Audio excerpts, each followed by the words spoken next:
Quotation Swami Vivekananda చెప్పిన స్ఫూర్తిని తీసుకొచ్చారు. ఇది ఇక్కడుండే మనమే కాకుండా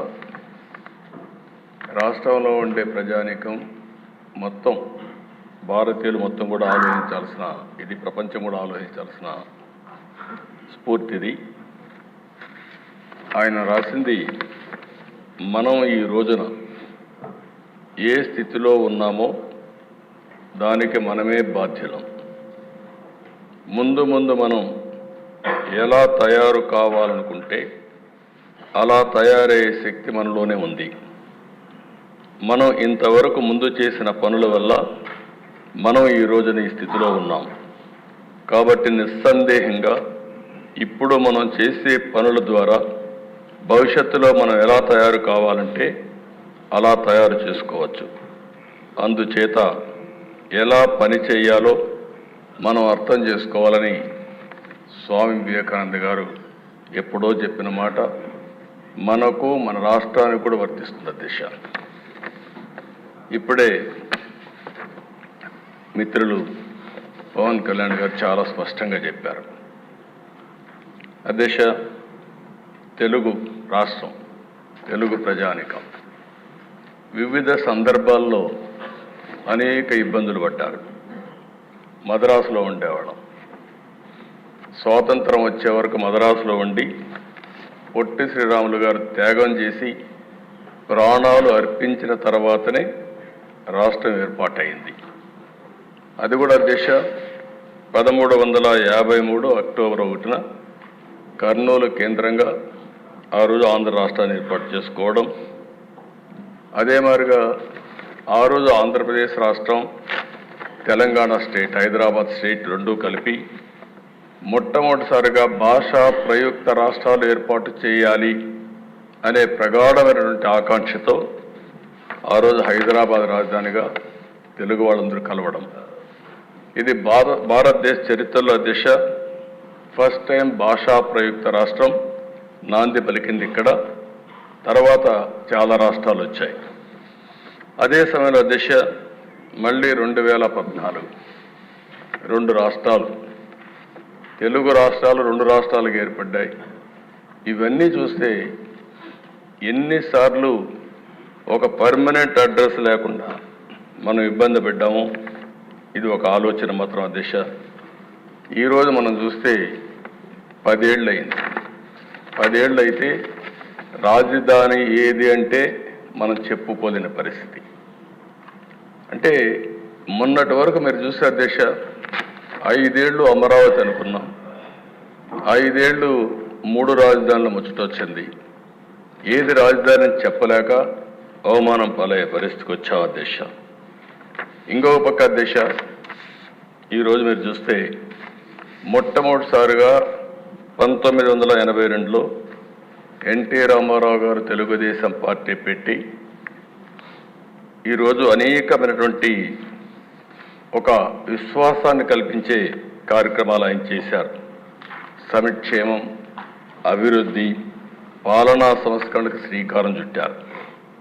తెలుగు జాతి అనేది అప్పటికి మద్రాసు అని పిలిచే పరిస్థితి నుంచి మొట్టమొదటిసారిగా తెలుగు జాతి ఒకటి ఉందని ప్రపంచానికి చాటి చెప్పిన నాయకుడు నందమూరి తారక రామారావు అధ్యక్ష. అదే సమయంలో అధ్యక్ష మనందరం ఒకసారి ఆలోచిస్తే తెలుగు నేలపైన పుట్టినటువంటి పివి నరసింహరావు గారు ఆర్థిక సంస్కరణలు తీసుకొచ్చాడు. ఇప్పుడే మిత్రులు పవన్ కళ్యాణ్ గారు చెప్పినట్టు పింగళ వెంకయ్య గారు మన జాతీయ ఎజెండా రూపకల్పన చేశారు.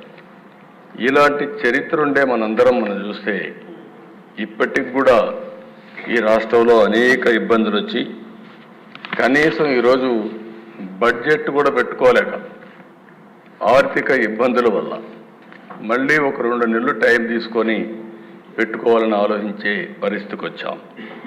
ఇంకో పక్క అధ్యక్ష పివి నరసింహరావు గారు తీసుకొచ్చిన ఆర్థిక సంస్కరణలు ఈ దేశం యొక్క పెను మార్పులకు నాంది పలికింది. అక్కడి నుంచి పబ్లిక్ ప్రైవేట్ పార్ట్నర్షిప్ వచ్చింది. దీంతో బ్రహ్మాండంగా అభివృద్ధి జరగడమే కాకుండా ఈరోజు వికసిత్ భారత్ 2047 నరేంద్ర మోడీ గారు ఏదైతే మాట్లాడుతున్నారో నాకు ఏమాత్రం అనుమానం లేదు.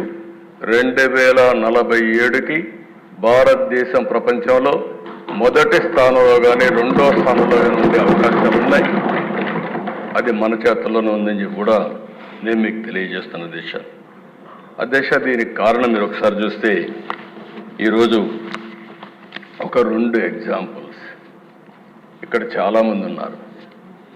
25 ఏళ్లకు మునుపు విజన్ 2020 తయారు చేశాం సమైక్య ఆంధ్రప్రదేశ్ కోసం. మీరు కూడా భాగస్వాములు దాంట్లో.